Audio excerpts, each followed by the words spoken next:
Greetings world. We are anonymous. Now, to a dreadful state of affairs. That of human rights in Thailand and Malaysia. Thailand has been dropped to the lowest level of human rights, Tier 3, by the US last year.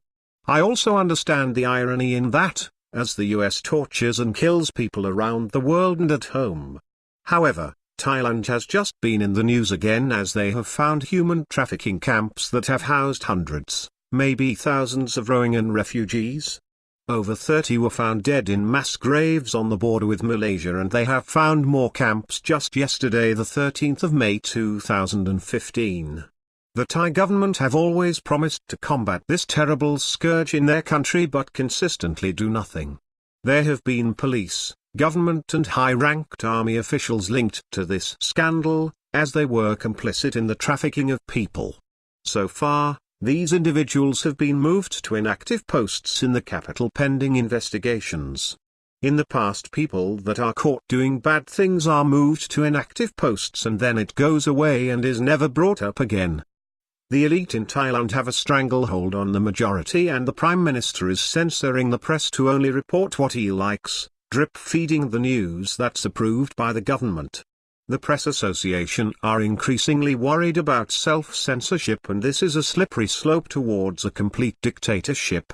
The truth about this beautiful country and its oppressed people never seems to get told. I ask you to seriously look into this situation and monitor it closely. We can't allow the lies and deaths to continue any longer. Malaysia has just had over 1,000 Rohingya refugees arrive by a crewless boat. The crew had abandoned the ship and left it to the refugees. They arrived on the island of Langkawi, and the Malay government stated yesterday, the 13th of May, that it will not allow any more refugees to enter Malaysian waters.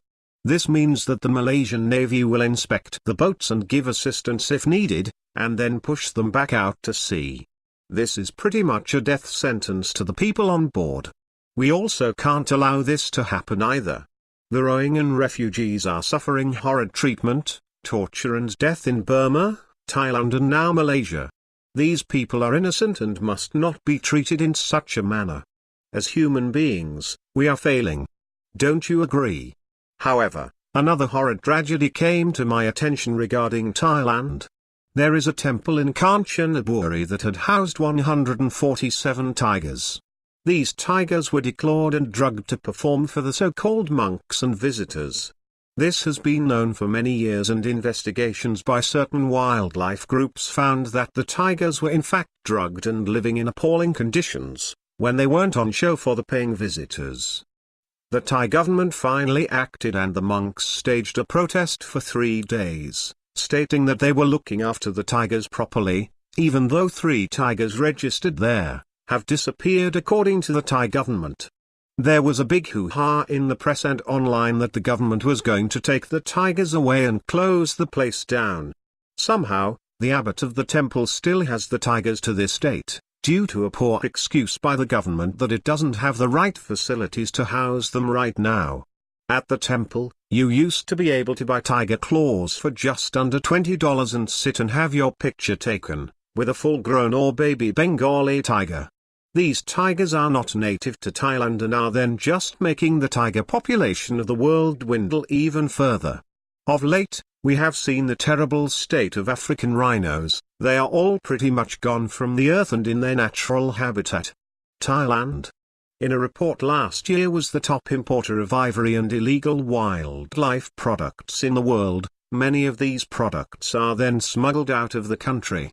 The Thai government recently gave a deadline to register all of the ivory in the country. Now, with the corruption levels in Thailand, do you really think that registering illegal ivory would be hard? No, I don't think so either. So, I ask you, are we going to let Thailand continue with its human rights abuses along with its wild and domestic animal abuses, or are we going to send a stern message to say, enough is enough? Thailand claims that it is a Buddhist nation. Well, how about acting like one, and not the blatant facade that you have been portraying now, for a very long time? Corruption in this country is endemic and must not continue. The Prime Minister claimed as he took power that he was going to do so much good for the country.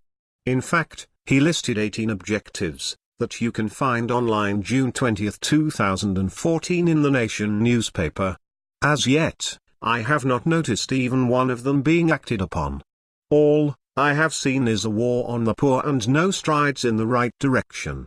I do appreciate that the Prime Minister has a very hard job to do. If he really wishes Thailand to stand out from the madding crowd, then he must make high-level arrests and convictions to make the people know that he is really there for them, and not for the corporations, conglomerates and corrupt elite.